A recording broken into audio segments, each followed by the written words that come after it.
My Father's Dragon, Chapter 10. My father finds the dragon. When my father was crossing the bank of the 15th crocodile with 2 more lollipops to go, the noise of the monkeys suddenly stopped, and he could hear a much bigger noise getting louder every second.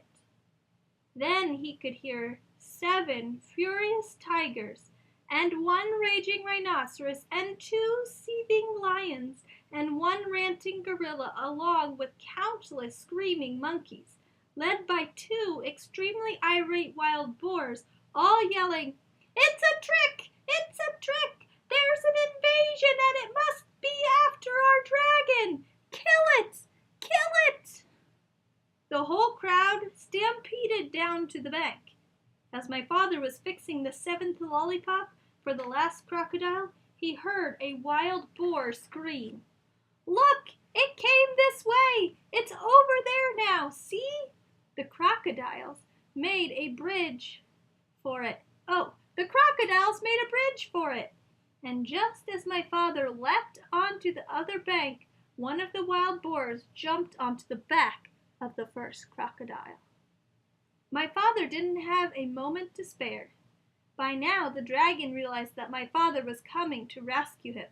He ran out of the bushes and jumped up and down, yelling, "Here I am! I'm right here! Can you see me? Hurry, the boar is coming over, the crocodiles too! They're all coming over! Oh, please hurry, hurry!" The noise was simply terrific.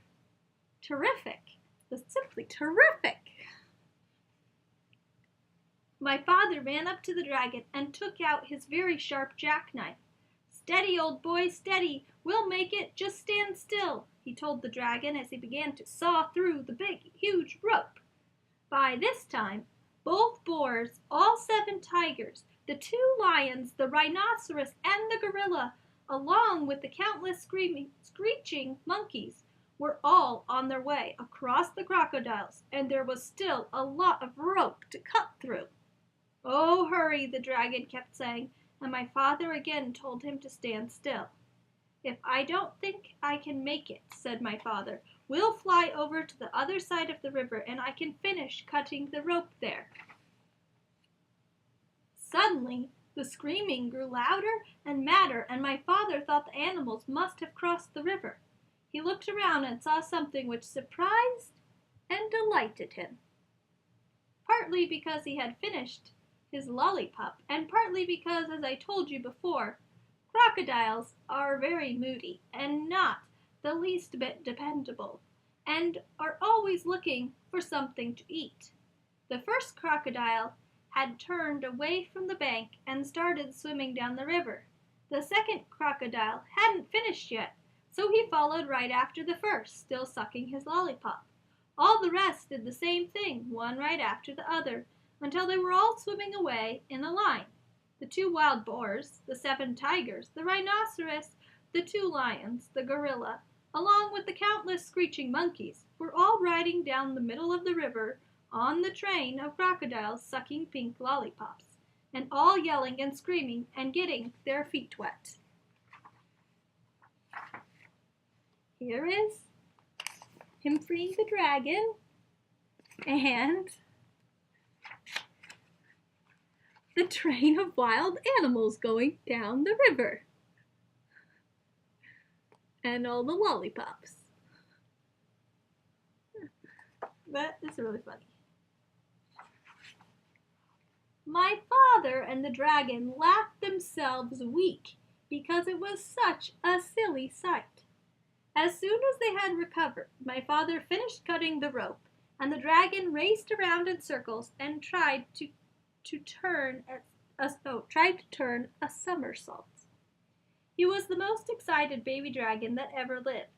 My father was in a hurry to fly away, and when the dragon finally calmed down a bit, my father climbed up on his back. "All aboard," said the dragon. "Where shall we go?" "We'll spend the night on the beach, and tomorrow we'll start on the long journey home." "So it's off to the shores of Tangerina," shouted my father, as the dragon soared above the dark jungle and the muddy river, and all the animals bellowing at them, and all the crocodiles licking pink lollipops and grinning wide grins. After all, what did the crocodiles care about a way to cross the river? And what a fine feast they were carrying on their backs. As my father and the dragon passed over the ocean rocks, they heard a teeny excited voice scream, "Boom crack! Boom crack!